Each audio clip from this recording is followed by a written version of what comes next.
What's up guys, Delzinski here, and this is just a quick video recap of the most recent WWE 2K14 live stream, which was hosted today by Cristo and Aubrey Sitterson.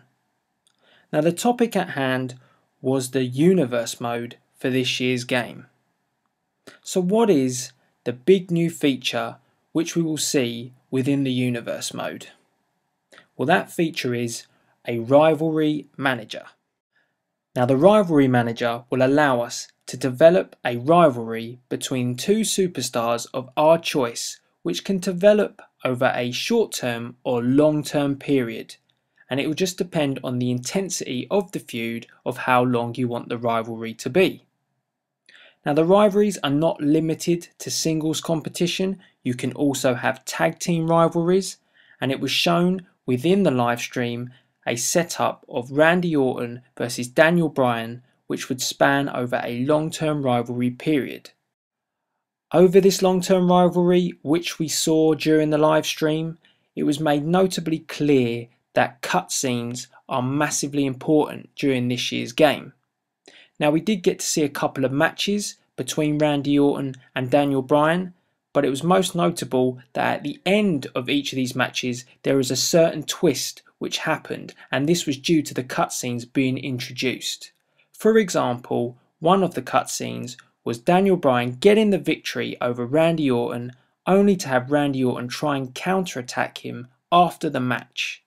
This was actually reversed by Daniel Bryan, and Daniel Bryan tossed Randy Orton over the top rope and still stood victorious. So the cutscenes are going to add new twists and turns to your universe mode and add a little bit more of an element of realism to this year's game.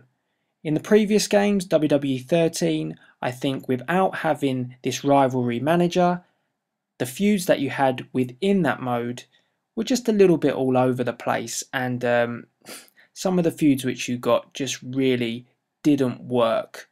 Whereas this year, you now get the control of what rivalries go on within your brand and within your universe mode. So I think it's a good move, and I think it's an interesting concept for this year's game. So guys, let me know what you think of the new Rivalry Manager concept which 2K are bringing to the table for the universe mode this year. Do you think it's going to spice up your universe mode a little bit? Or do you think 2K should have brought a bit more to the table, considering that the universe mode is one of the most popular game modes in WWE games? A few other notes which were mentioned on the live stream within universe mode is you will again have the control to set the attires for your superstars, so you will now be able to pick the exact attire that you want your superstar to wear within each show on the universe mode. So for example, one night you might want John Cena to wear his green attire, and then the next night you might want him to wear his red attire. You have the option. So again, 2K are putting the choices in our hands. Another note which was made, and this is for the Divas and the Divas fans, is that now the Divas Championship is now classed as a major championship. And this will mean that it will be able to be used on the major brand shows, for example Raw and SmackDown. So you can actually have a Divas main event, or as Aubrey said, you can also actually have a full-on Divas show if you've got enough Divas to use. So you don't even have to have a superstar anymore, you can actually have a full-on Divas show. So that's something for the ladies, and something for the perverts if you just want to stare at divas all day and all night. Oh dear. Anyway guys, the final bit of news which came from the live stream was that you will now be able to set up within the universe mode your own special pay-per-views. Now what do I mean by special pay-per-views? Well, unlike last year in WWE13, you were unable to create King of the Ring style tournaments within the universe mode. But this year, you will be able to hold King of the Ring style tournaments within the universe mode. and this was shown during the live stream with Kane winning the King of the Ring tournament at an Over the Limit pay-per-view. Now, with Kane winning that tournament at the pay-per-view, it was an interesting note that he is then labelled as the King of the Ring for the next year until another King of the Ring tournament is hosted. So you actually get that title against your name. And it was also mentioned that that's what will happen if you win the Money in the Bank tournament as well.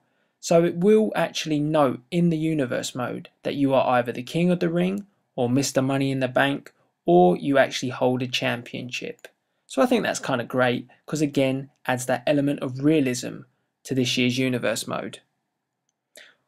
With the special pay-per-views, there are numerous options for the match types which can be held within these pay-per-view events.